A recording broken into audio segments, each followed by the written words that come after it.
Welcome to today's Technology Brown Bag. My name is Saul Epstein, and the topic is eBooks. As I was in the course of preparing for this, Davy Jones and I, we came to our attention that means different things to different people still, and so this presentation is going to be a little bit wobbly because of that. We're going to start from where we sort of thought we were going, and along the way we'll turn in other directions, and we'll open things up for questions, and that will probably send us off in even more directions. So what is an ebook? E, like with email, stands for electronic. An ebook is a book in digital form, so it's suitable for transmission over a data network and display on an electronic device. Electronic devices sort of become this catch-all term that includes traditional desktop computers, though we don't usually think of them as devices, but also things as small as our cell phones.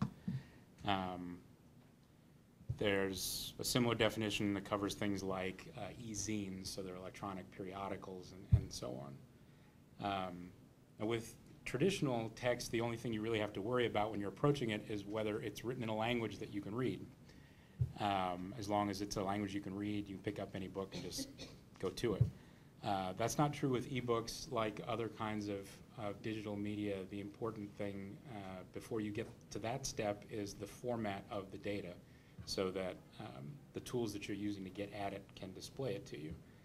And unfortunately, or fortunately in some senses, there's a multiplicity of formats for ebooks. There's no one standard that's been universally adopted yet, which that came a little bit as a surprise to me as I was looking into this. I was aware that at the beginning there'd been a multiplicity of competing formats.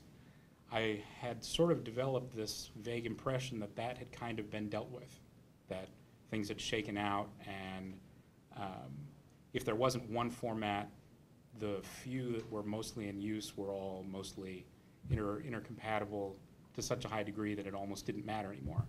And apparently that's still not the case. Some of the formats that are in use are proprietary, some aren't.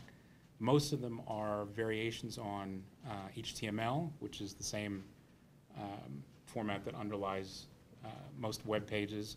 Some of them are variations on Adobe's PDF specification.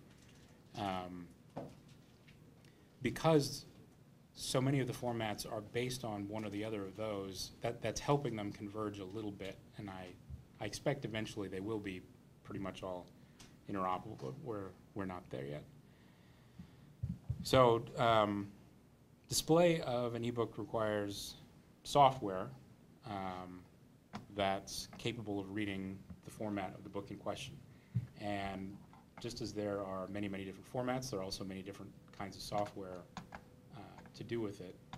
What I thought I would show here is the specific kind I'm most familiar with.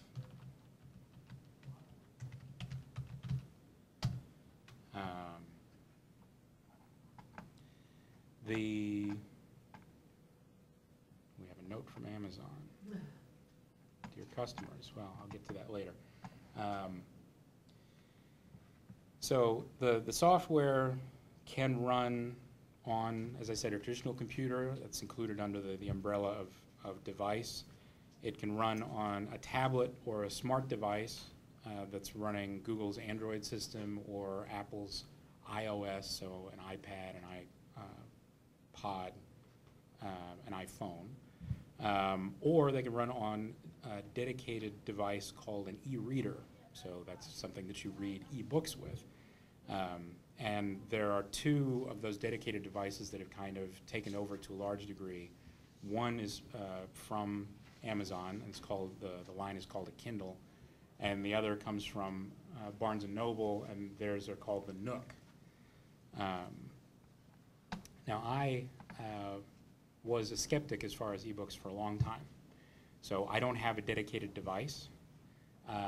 What I have is the software, which, that's cloud drive, here we go. We Kindle reading apps.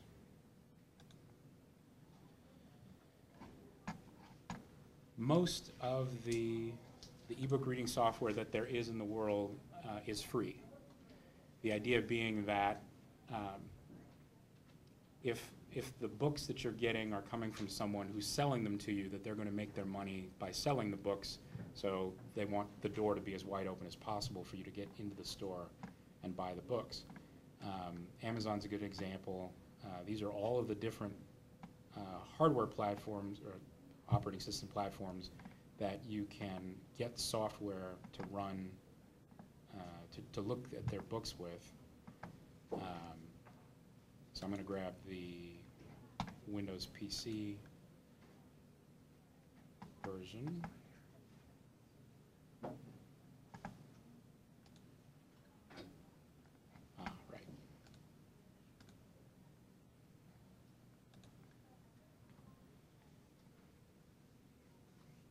And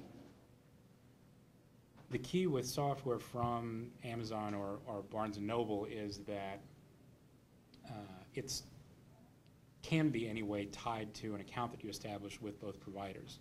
So you buy the ebook from them, and the record of your purchase goes into something that they call a library.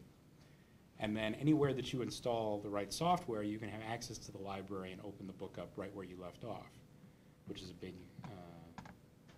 advantage.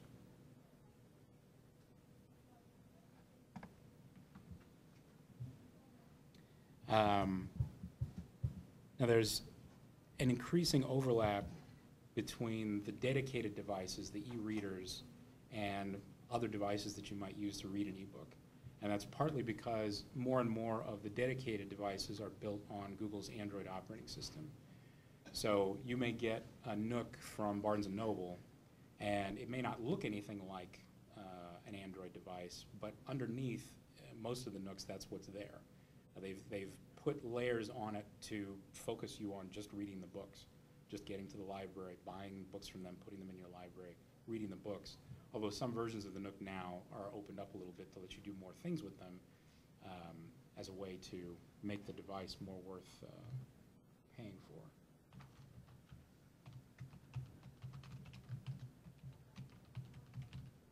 So it right away wants me to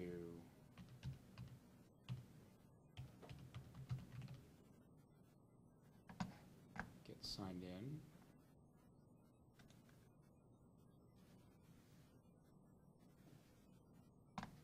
And once it has my identification, it's got all of the books that I put in my library on the list now. And I can go to any one of them and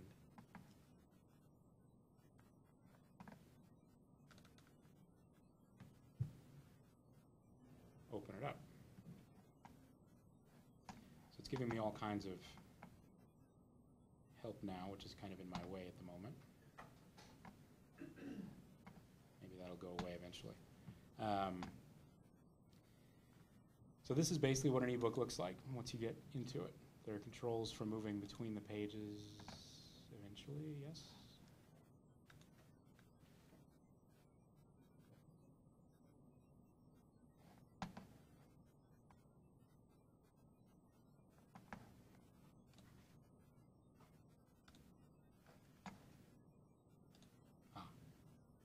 Maybe I was at the end of the book.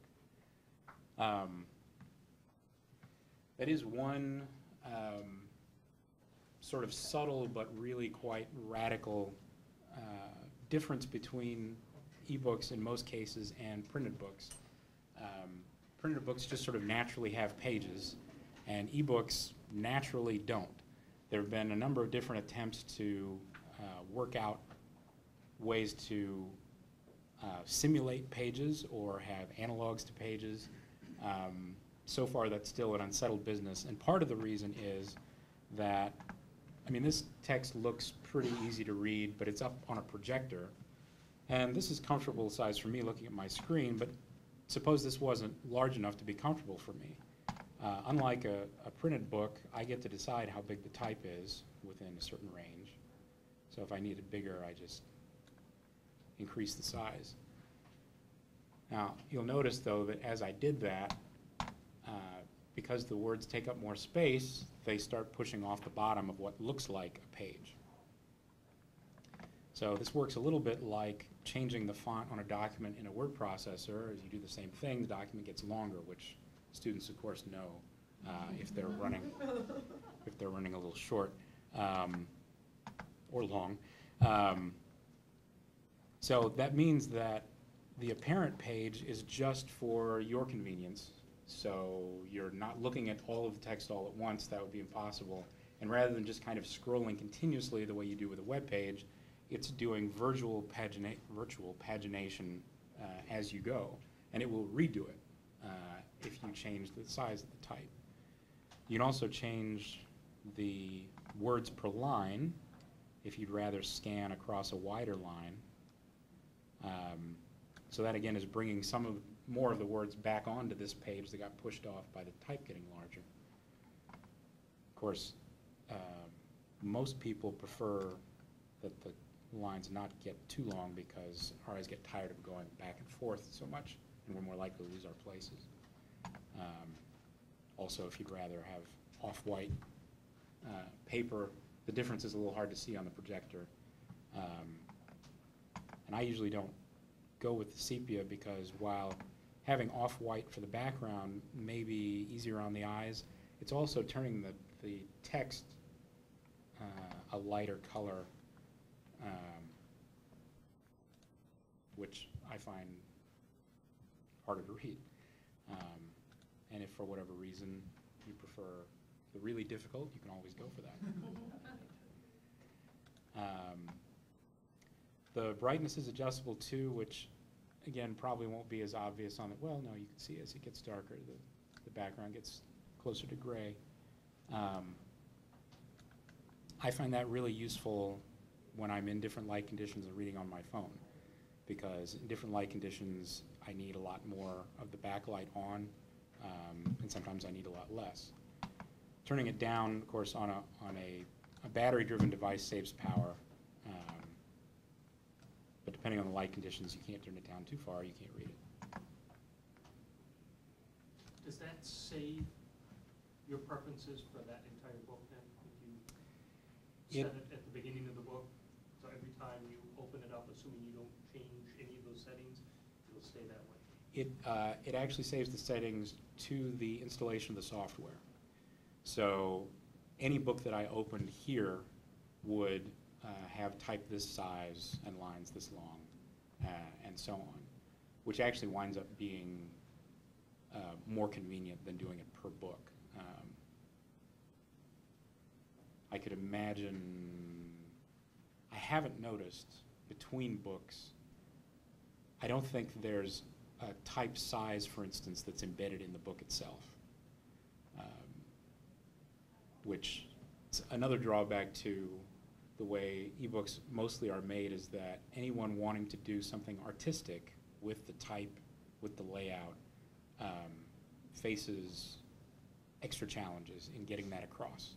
Some of it's impossible, some of it's just difficult, and it's like a lot of introductions of new media that have been going on, since we started writing anything or drawing pictures at all.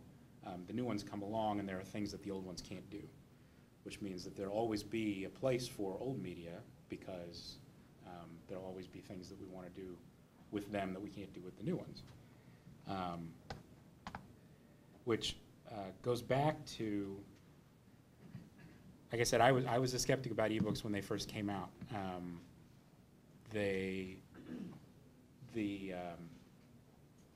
The display quality wasn't very good. The cost of the devices was high. The selection was limited, and I care enough about reading to go along with the idea that there's something about holding the book in your hand and turning the pages. So for a long time, I just sort of ignored it. I was aware of it because it was technology, and that's my field, and I was keeping up with it sort of at a distance. What really tipped the scale was getting an Android phone. And at some point I discovered that there was an app for the phone that would let me do what I would ordinarily have to buy a Kindle for or a Nook. And that since I was comfortable enough buying books from Amazon anyway, I thought I'd give it a try sometime. I think I was stuck in an airport somewhere, and the airport store didn't have any books worth reading, so I tried it, and I'm hooked now. There are books that are special enough that I really do want the printed copy, but I almost feel like a collector of them now, because in most cases, if there's an ebook version of them, I buy the ebook version too, and I keep the print version on my shelf where it's not getting, you know, small amounts of wear at all from being read, and I don't have to remember to take it with me because I remember to take this with me.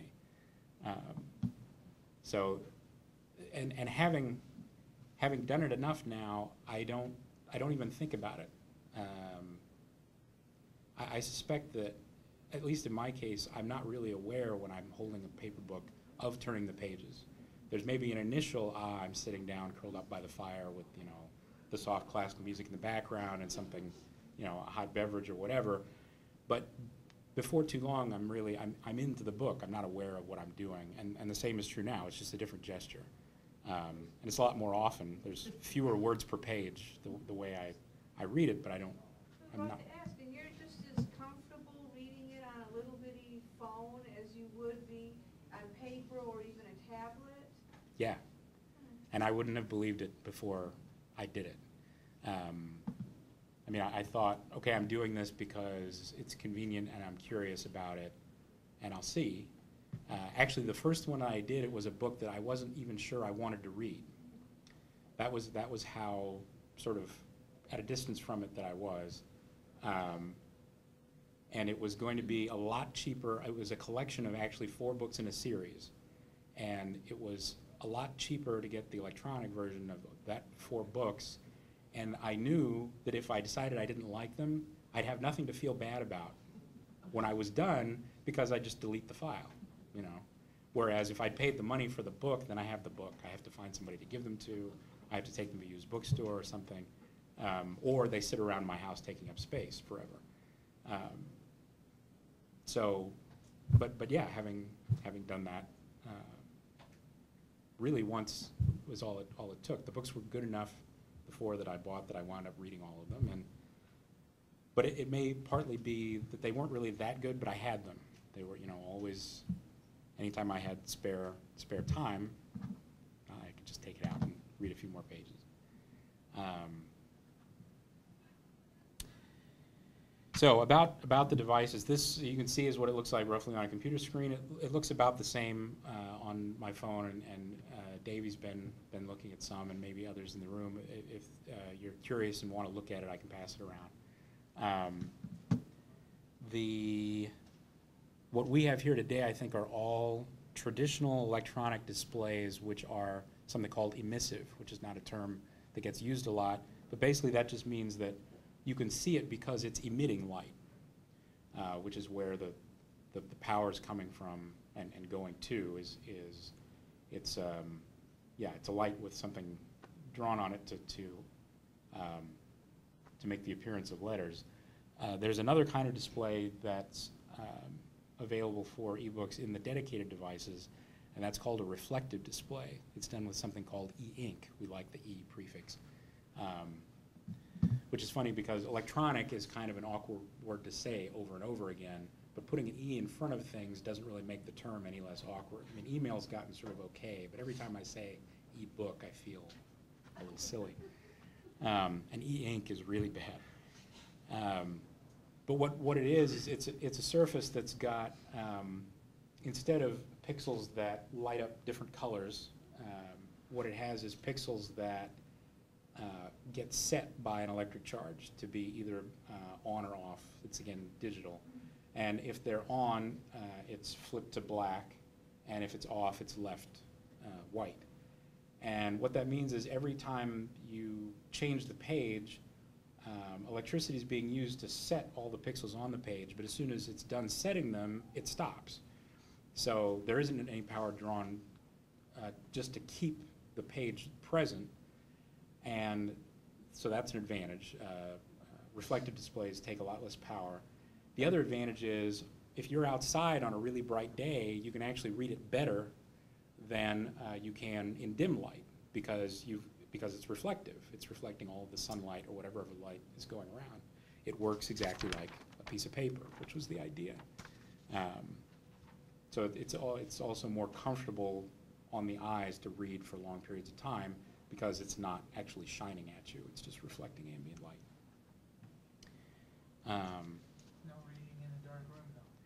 That's correct. You'd need a flashlight or a book light to read a reflective display in the dark. So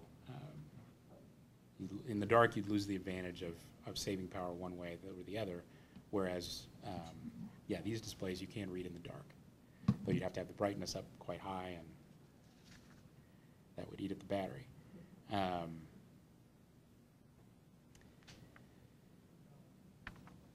So using a dedicated device requires that the ebook that you have are in a supported format supported by that device. Fortunately, most of the devices can support more than one format, so you may get a Kindle or a Nook or one of the others that are available, and though they really want you to buy books from their store that are in their preferred format, they're also capable of displaying books that you get sort of on the side from different sources. They're available at different places around the web, and also the Google Books portion of Google's site that's there now that's full of theoretically a lot of public domain stuff is also a format that's sort of widely supported by different devices. Amazon and Barnes & Nobles dominate the market in the U.S. For their devices and for sales. And actually, it was either last year or I think it was last year that Amazon reported that it was selling more ebooks than it was selling paperbacks, which is a pretty significant change. And I'm happy about that. I've had enough paperbacks go bad on me, basically, that I at some point had pretty much quit buying them. And to be able to buy an electronic book, an ebook of a book that I'm not sure I'm going to read all that often is much more comfortable. And then for special ones, I buy hardback if I can find them.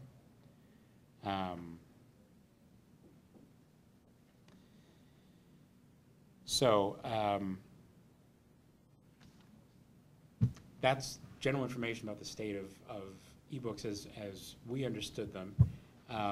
The evolution of all that all along has presented new challenges and opportunities for public and research libraries, and that's still a very unsettled business. Publishers, a lot of them seem to be trying to use the digital nature of ebooks to more tightly control the number of copies in circulation as a way to kind of prop up the purchase price of non-circulation copies, and libraries are trying, I think, to fight them mostly on that, but so far things aren't working really well. And Davey looked into the situation in our local libraries, and I'll have him talk about what he found, which was not encouraging mostly. And then there's also the whole field of electronic textbooks, which we hadn't given any thought to until it was brought to our attention. And there are two things sort of going on there. One, there are professors and institutions that are getting around traditional textbook situations by creating their own, which gets easier and easier as new technologies come into play for compiling the text in the first place and then also for distributing them. And I've got a couple of stories here, one from Temple University and the other from University of Massachusetts. And these involve grants where the university gave grants to professors to put the effort in to developing the text. This one was really interesting because of the statistic here where it says that during the 2011-2012 year, the $10,000 they invested in grants saved 700 students more than $72,000, which I'm not real fast with numbers in my head, but I think that means that they could have charged each of those students $16 in place of what would normally have cost them $100 and made all of the grant money back. And then had the textbooks for free forever from then on, which is kind of amazing.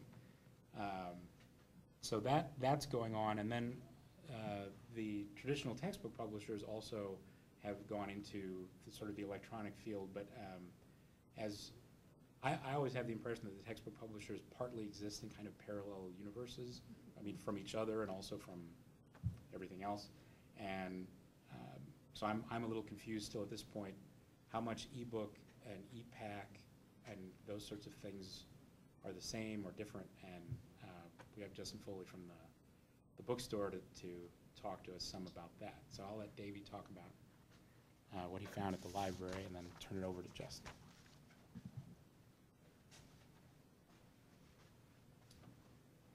Well, my part will be very short because there's not a lot to say. Johnson County Library, when you go and search for a book online, you can choose the format of ebook, and it'll list a bunch of books. And when you go to look at one of the books, you can't really check it out. Their understanding of an ebook is electronic book, meaning a web page. You can read the book online through their web page. They currently don't have, as far as I can tell, a way to check out a book like you would purchase from Amazon or other sources that you can have on your device. And now, as far as our library here at the college, they did have something, I think it was called NetBooks, that was made it possible to download a version of a book onto your device. But they switched to 3M, who currently are in the process still of figuring out how to make it so that after you check out a book, it, after the checkout period is over, disappears from your device.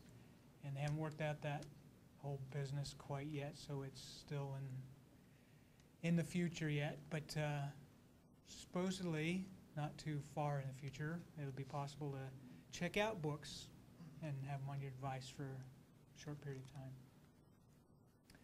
And I would ask if you have questions, but I can't answer any, so we'll turn it over to Justin.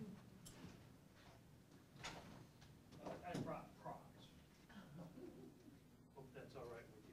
I've been in textbooks for about 12 years, and one of the things that I've noticed in those 12 years is that every time I'm on a conference call or reading bookstore, college bookstore related posts, is that there's always this concern, well, what about, where are we going to be in 5 years? Well, 12 years later, and I'm still relevant. And I have to say, I'm kind of amused that in the fiscal year, beginning July 1st, 2010, ending June of 2011, we sold 124 ebooks, which is 0.1% of total sales. And if you walk into my bookstore, you're going to see that we have a total of about 1,600 titles. Not only the actual books on the shelf, that includes my digital titles and the other hardware, or software rather, that instructors and faculty use for their different courses. So ebooks haven't overtaken textbooks. And another thing, when students come in and they ask me for an ebook, first thing I ask them is, do you know if this is compatible with your device or if this is exactly what you want? And they say, well, I don't know, I think so. So I bring them over to one of our computers in Sean's department, and we pull it up. right on our website.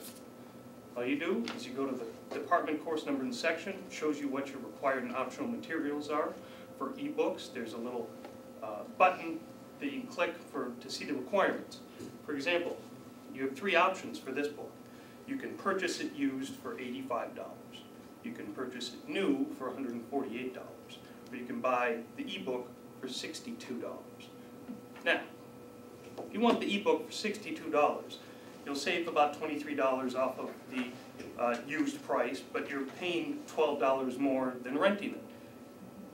But it expires in 6 months, and you get nothing back for that. So you're spending $12 more to buy an ebook for the convenience, but in 6 months, you're done with it, and you can't return it, you can't sell it to somebody, and I can't do anything for you with that. And also, you may or may not be able to print out pages. You may have a limit, you may have no limit. How much money do you want to spend on printer paper and ink if you want to print any of that out?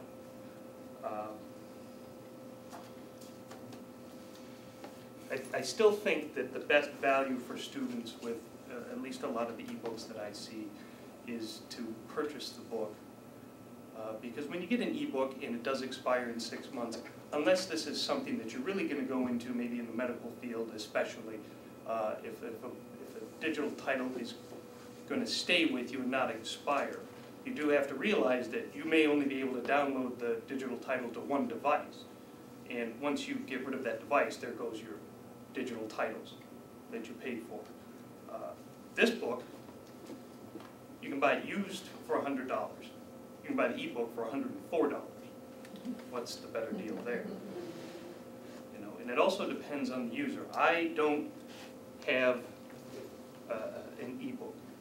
I've never purchased an ebook. I like the actual book.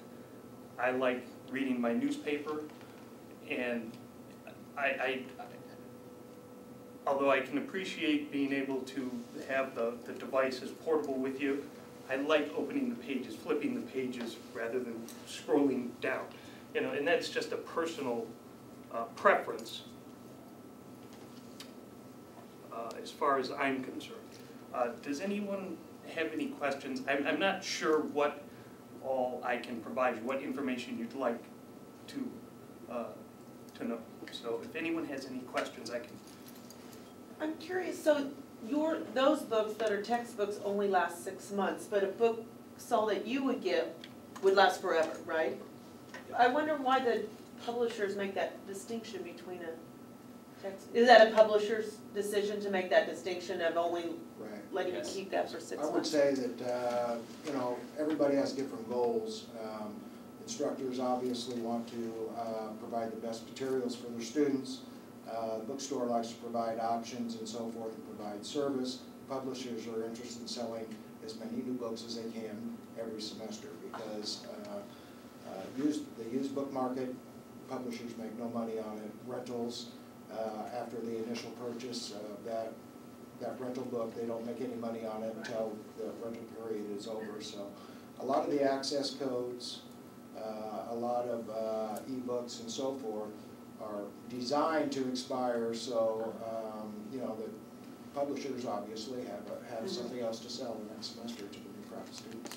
And it's just because it's a textbook as opposed to, they sell probably a lot of paperbacks. Yeah, Right. the Yeah. textbooks have enormous development costs. Textbooks Yeah, generally you they spend do. $250,000, $500,000 developing it. And so those science, colorful science books, they can spend $1 million developing Sure. it, which is nothing like, you know, the title Saul was showing us, a novel. There's no comparison. Yeah, there is a big difference, absolutely. And one other important, as far as dollar amount is concerned, we have about 270 titles available for rental.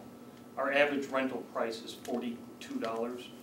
Well, my ebooks, the average ebook price is $62. So if you rent the book in college, for the most part, you're going to use a book for 6 months, 5 months, one semester, and then you're done with it. And you're not going to keep it on your shelf for the most part. The overwhelming majority of students aren't. And we want to save them money. Ebooks can save students money in the long run, but rental does a much better job for right here, right now, for taking your basic courses. One of my English books, to buy it new is $70. To buy it used is about $52. Well, we can rent it to you for $18. You're only going to use it for one semester. And that's an option that I think students like even more than the difference between a new textbook and a digital textbook that just goes away when they're finished with it. Are you a textbook buyer? I'm sorry, I didn't catch who you were. Are you work for the bookstore? Are you Yes. a buyer there, or? Yes, I am. Okay, didn't catch that, okay. I'm sorry. I was No, it's okay. flying under the radar. Listening. Do you have an idea of how many of these textbooks are pirated and available for download online? I know that a lot of eBooks are, but I don't know if textbooks, if they've been hacked and are available. I don't know, Sean may be better to answer that. He's our technology master. Generally speaking, most course materials are not found on the internet in a pirated form. Usually what you would find is textbooks that have been scanned using a document scanner or a camera. And even then, that's a very labor-intensive process when you're looking at the average textbook is anywhere from 300 or more pages, and it takes about a minute per scan to do the job. So you're looking at a great deal of time for someone to do that. The other area is that the encryption that they've been using on most eBooks is usually robust enough to protect them.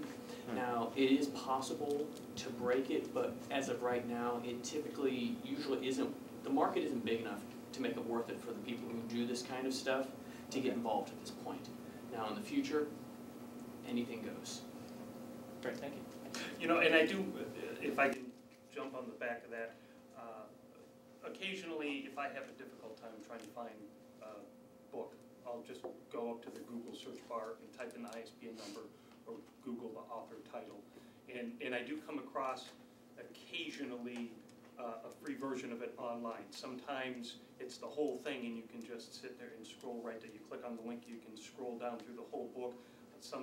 More often than not, though, what I find is that they'll give you like 20 pages of the book and then nothing after that. Then you do have to go in and buy it from whatever the source is.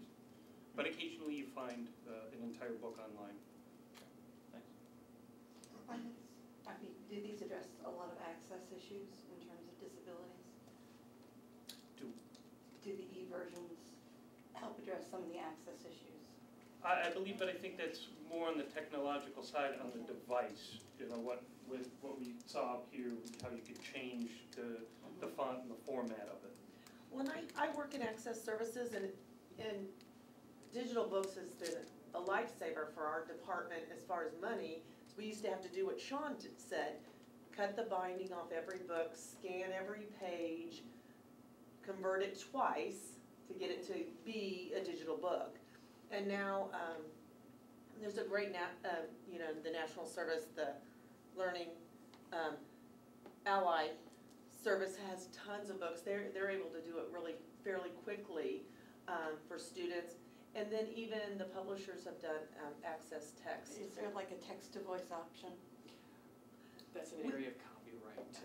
That's a bit of a challenge when we see this type of technology, So it's when gonna we're doing vary. speech-to-text technology, because the publisher has granted the individual who is using the ebook the printed written form, not the audiobook. The audiobook is usually handled under a separate copyright, which is handled by another group. So if you Right. wanted to have an audio version of it, you'd want to make for certain that there is either it's already included. With textbooks, that's something that the bookstore would work with the publishers on, so that's a different request that you would make of us. But when it comes to general books, usually if you see a book like War and Peace in an ebook format, someone has already spoken it and had the copyright for the spoken version, and you would download the audiobook through a different avenue. And in our department, we have to pay to have that membership. So we pay per book to have that downloaded for the students that need it in an audio version. But they also have to, we have to see their proof of purchase that they purchased the book also. So they're not just saying, we'll let you have as many copies as you want, because they need their money too for that book. So the students have to show proof of purchase that they purchased the book. Students who have visual impairments, it's a little bit different because they don't ever need the book. But students with learning disabilities usually read along as they're listening. And I remember I used to have to, before eBooks, I used to have to order Mhm. books for students who did need the larger print. You'd have to order it a month before classes start, make sure you got it in so that Access Services could have the time to get it taken care of for the Right. student. Now, with the ebook, you don't have to do that. No, it's much quicker, it's Yeah. nicer for the students. It's not any different in money-wise for them, because they still purchase the book. Correct. It just actually makes it easier for our office. Sean? Oh, okay. So you cut up, I'm sorry, you cut up a book for them, they buy a book and then you cut it up and scan it for them so they can get it digitally? And the Mhm. publisher permits you to do that then? That's not an issue, huh? It's not an issue as long as the students purchase the book. So Okay. they've gotten their money for the purchased book. And they said it's all right if a student comes to our office, identifies that they have a disability, they qualify for that under the Americans with Disabilities Act, and then they can do that. But we haven't had to do that. We do that for very few books anymore because, it's already out there in digital format. So we just pay to get the digital format. Yeah, I think I haven't had to do that since I think 2006. I know, Yeah. it's nice.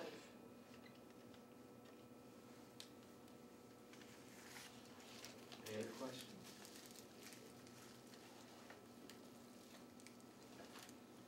All right, for the next part coming up, since a lot of the basics were already covered, I guess I will take us down the road showing us what will be coming. So this is an example of an electronic newspaper. On the iPad it's called the Daily. And so it would look and feel exactly like a newspaper where you would cycle through the various screens, and then you would even find traditional advertisements embedded in there as well, because it's going to work just like a newspaper. But unlike the newspapers, because one of the things that people have been complaining about that we've seen on the internet before with electronic materials is that we don't have the ability to flip through the pages. This is one of the things that they are trying to do to get around that, where I am able to digitally flip through all the individual pages that you see right here. And then when I find a page that I'm interested in, I can select it, and then it will automatically resize it for the screen that I'm using. There was a question brought up about screen sizes as to what's easier to read. It's like, how can I read a book on something this small? And the answer is most smartphones are using 4-inch screens now, which is just a little bit smaller than a pocketbook that we may remember when we were reading one in the past. This one right here is about the same size as a normal bound book. And the technology is going to, as we've seen before, allows you to zoom in and out and adjust the sizes. And some of the things that we've been wanting to see in these ebooks, besides just being static pages, which you would see typically in a lot of trade books, which is what you would get from the iBook store or the Barnes & Noble store, Amazon's Kindle store, we're starting to see more and more interactive technologies being developed. So that means you're going to be able to embed audio, video, interactive materials, mousing over areas, so you would move your finger over a particular section and all of a sudden a call out will come out. That particular type of technology is already starting to take shape in this form.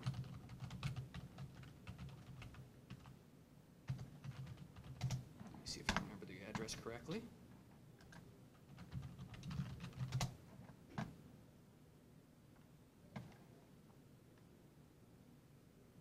And while the internet slowly comes along and allows us access to this particular page, what this is going to be the iBook author page. And what it's going to do is it takes the materials that you've already created and allows it to be repurposed and reformatted for use on the mobile devices, such as iPod Touch, iPhone, and of course the iPad. And so what we're looking at up here is an example of what you would see on the screen here, and that's the editor. And then you would see on this side right here is what the final results would be. So what you would do is you would go in and build the book exactly where you would normally expect. Everything will be sorted by chapters, sections, and then any other additional indexing that you would prefer. Now, the reason why we sort it by chapters and sections is that page numbers, when you change the size of the fonts, become irrelevant. So you have to organize your books according to that. So if you're telling a student, I want you to go to chapter 5, then you need to specify a section, so that way they know where to go. And when it comes to these materials, you can type everything in this type of an environment, or what you can do, as what they're illustrating right here, is dragging and dropping materials that you've already created, say in a Word file or a PDF file. It's going to automatically be included in there. These types of tools are going to allow you to have a degree of interactivity as well when you want to have, say, embedding an image. So right here, for instance, they've dropped an image in and all the text will wrap around it. So this is going to work similar to the way you would see Word wrap in Microsoft Word. But they are also able to make these images more interactive in the fact that, as you can see right here, they have call-outs. And so they're putting markers in these particular sections. And so when a student would put their finger on those particular areas, the call-outs would appear, and when they take their finger off, the call-outs would disappear, allowing for an unobstructed view of whatever that you're trying to show them. You're also able to have slideshows for the galleries, media. You can have a quiz, a basic review right inside the book itself. And you can even go as far as embedding HTML code, which would allow you to have a fully interactive test. So the reviews right here that are in these ebooks, they're just simple reviews. It will show you what you got right, what you got wrong. They're fairly static. The HTML code would allow you to embed this electronic book into one of our LMS systems. And so when you take a test in the book, you've taken the test and it's posted to the system. So they're showing how far we're going to be able to take this. And so, for instance, you can show various questions and review sections here. And then when you're done, it's ready to go. And this entire process, and I've downloaded this system right here, is extremely easy to use. And the technology itself is very friendly. They've worked really hard on this. But when will we see it in our realm here?